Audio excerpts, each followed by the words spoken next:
你知道吗？我在减肥的时候最害怕的不是一开始，因为那个时候都是最热血的嘛，觉得什么都可以尝试啊，什么都可以做得到。我害怕的其实是大概减肥的1个月之后，因为几乎每一次的减肥失败，我都会遇到一个很打击人的瞬间，不管我再怎么努力，体重就是完全不动了。1个礼拜啊，2个礼拜这样子，它就像是冻结了一样。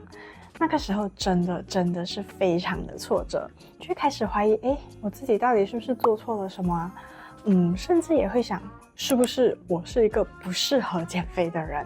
或者是自己做的还不够狠，吃的太多了。但是现在我知道了，那个不是失败的信号哦，那个是你如果要成功的话，一定会遇到的一个关卡，你的首次平台期就到啦。如果你现在也是卡在这里，请在留言区打卡，让我知道你不是一个人哦。今天我们来看看一下怎么突破这个平台期。嗨，大家好，我是食品科学与营养毕业，目前对营养和健康还很有热忱的素怡。减脂迎新年已经来到了第5个星期咯，先祝大家元旦快乐！时间真的过得好快哦。农历新年就还是差6个星期咯，但是欲速则不达，不要因为时间越来越接近了，就想要选择极端的饮食哦。然后之前的所有的目标也要达成才行哦。也可以看回之前的影片，如果你还不确定之前的目标是什么的话。第1个月，你的身体很配合，排水、消肝糖。把容易可以动到的能量就先用掉，让你觉得好像很容易瘦很快但是到了现在这个时候，你的身体已经会开始想说，你的这个新的生活方式好像是可以一直持续下去的，那我也要学会用更少的能量来完成同样的东西，所以身体已经进入了那种需要用更 efficient 更有效率的方式来做事了。于是基础代谢会微微的调整，进入一个新的平衡点。这个也不是身体在跟你作对了，而是它在学习你现在的生活方式。所以平台期不是停滞哦，而是你的身体在说，你的上一关招数我已经学会了，现在是时候要升级咯。那应该要怎么做？首先这个星期我们只需要微调我们的饮食就好，不用调太多，主要有3大类。第一个是蛋白质，之前都有叫你们需要把每一餐的饮食都拍照下来嘛，所以回去回顾一下，检视你目前的3餐的蛋白质。因为我一开始的时候，我的早餐其实吃的蛋白质量是有一点偏少的，过后都有确保有这个影片里面所说的3份蛋白质左右在早餐。毕竟我们的拳头，虽然准确，但是也有时候不够准确，因为3颗蛋才等于1个拳头或1个掌心的分量哦，跟豆浆啊、牛奶的分量是一样的。但是1天的话，尽量不要超过3颗蛋。豆奶和牛奶的话，就1天可能1到2杯就好。只是你要记得，我们一餐的2个拳头或掌心的蛋白质是怎么算的分量，那个就很重要。所以目标虽然是每一餐2个拳头或掌心的蛋白质，如果你跟我一样早餐是吃的比较少一点的话，也至少要确保在你的早餐这一餐里面有1个掌心或是1个拳头的量，也就是容易算的话3颗蛋或2颗蛋加1杯豆浆或牛奶的蛋白质量。另外的2餐呢，就每一餐都要变成2.5份量的蛋白质分量哦。所以增加多一点点的蛋白质，可能多颗蛋啊，多一点豆浆，多一点鸡胸肉，检视一下你目前的饮食，就可以让我们的消化的时候多燃烧一点点的热量，也比较不容易饿哦。第2就是碳水淀粉类。因为我本身是一个很喜欢吃甜品啊、面包类型的食物，但是很容易会吃太多，所以我的做法是尽量我自己动手做的时候，自己煮的时候，把原料尽量都变成更圆形的原料。比如我在煮 pancake 的时候，我会利用燕麦打成粉状，而不是直接用面粉。它还是很好吃的哦。所以把一两餐里面的餐点的白饭、白面、面包等这些淀粉类换成更好的质量，可以看回去之前的影片，了解一下不同的碳水化合物类型。所以把它变成更好的质量，就包括像是糙米啊、地瓜、马铃薯、燕麦等等。这样的话，我们的血糖可以更加稳定，我们的水肿已经消下去了，也不容易回来哦。第三就是要多元化，主要针对的是蔬菜类。一周里面可以做到的话，尽量吃遍各种各样的颜色，像是彩虹色、红橙黄绿蓝靛紫。也不是让你装可爱，觉得有吃到不同的颜色很好很可爱，而是不同的颜色真的可以帮助到我们的代谢、抗氧化、排水，摄取足够的纤维素和矿物质哦。重要的是，它也让我们的饮食不单调，那我们的减肥之旅就更开心啦。在你开始乱砍你的淀粉、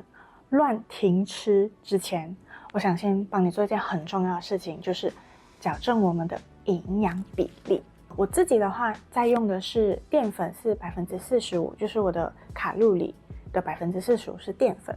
，25%是蛋白质和30%是脂肪。主要因为我的热量赤字不算是太低，大概在1600左右。因为我也增加了活动量和运动量嘛，所以跟我之前的那个影片的1200比起来，我现在增加了这些活动量，我就可以吃到1600，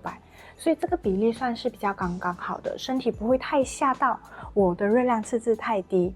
有一点点像是温水煮青蛙那样，慢慢来的，但是却很稳。而且我这个卡路里量可以吃的食物还算蛮多的，也吃得蛮饱，算是一个身体愿意瘦的区间。所以你看到我不是在硬撑的，我的3餐还是照常吃，而且我发现其实我反而有吃的比之前还多一些，淀粉也是照吃，油脂也是照吃，只是会看好比例啦，体脂肪还是会慢慢的下降。你的热量赤字可以看回我之前的影片算算看哦，记得要加入你的活动量啦，因为我们的目标也是有包括活动量的。所以这一周你的燃脂比例参考的是淀粉40%到45%，蛋白质25%到30%，脂肪是25%到30%之间。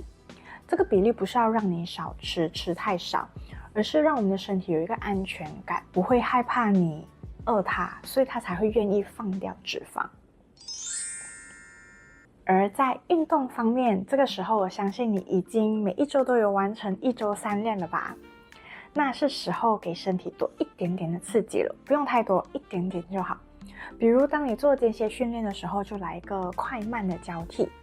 做阻力训练的时候，增加阻力，像是利用保特瓶啊，或者是利用哑铃或杠片，或者某一些动作的时间，比如讲棒式的时间可以长一点。也可以尝试一下新的活动，我有尝试舞蹈啊、拳击，1周3练里面的其中1练换掉就可以了，所以也没有太大的压力。但是多了这些变化，也让我们的运动更好玩咯。找到你喜欢的运动也很重要。自己训练的时候呢，也要确保我们的身体的感受的累是有被提升的，跟几个星期前比的话。例如你做哑铃深蹲的时候，可能做20下，最后的1-2下是要感觉我真的是很努力了，很难才可以完成这1-2下的，而不是很轻松的完成1-2下哦。如果你还没有达到那个程度，也就是说你的哑铃重量可能需要增加了。我也是花了一些时间来慢慢的学习，但是现在最重要的也是要确保你的动作是正确的，是对的才行，这样子才可以避免我们受伤哦。所以最重要是动作对，然后再慢慢的增加重量。这一周开始，每一天提醒自己，虽然每一天都有量体重，但是每一天量的这个数字不是为了要鞭策自己的，而是为了1周之后看的平均值，所以每一天的上下起伏是不重要的。同时，女生的话，你也会发现生理期的时候，你的体重会上升，也是正常的。前一天的晚上，可能你吃了火锅，所以隔一天你的体重多了一点，水肿了也是正常的。但是你把注意力集中在你的体力、衣服、精神、水肿、便秘现象、的这些改善和1周1次的体态照对比，看看它的差别，你就会发现你真的是有进步的哦。所以平台期不是退步，而是为了下一波的变化的蓄力。所以这个星期的新的目标就包括确保我们的蛋白质的分量足够。因为这是我之前犯的错误。蔬菜吃彩虹色，运动增加不同的变化和阻力，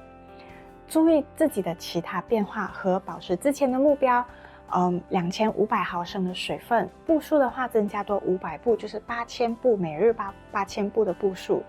和保持1周的3练。留言让我知道哪一项最能够帮你突破哦。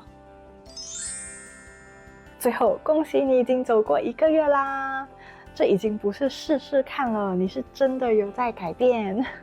平台期它不是墙，它是一道门哦，而且你现在就正站在那个门口。留言让我知道这几周你有没有跟着保持目标哦。我们一起在2026年加油吧！我是素一，我们下期再见，拜拜。你订阅了吗？还没有的话，按这里，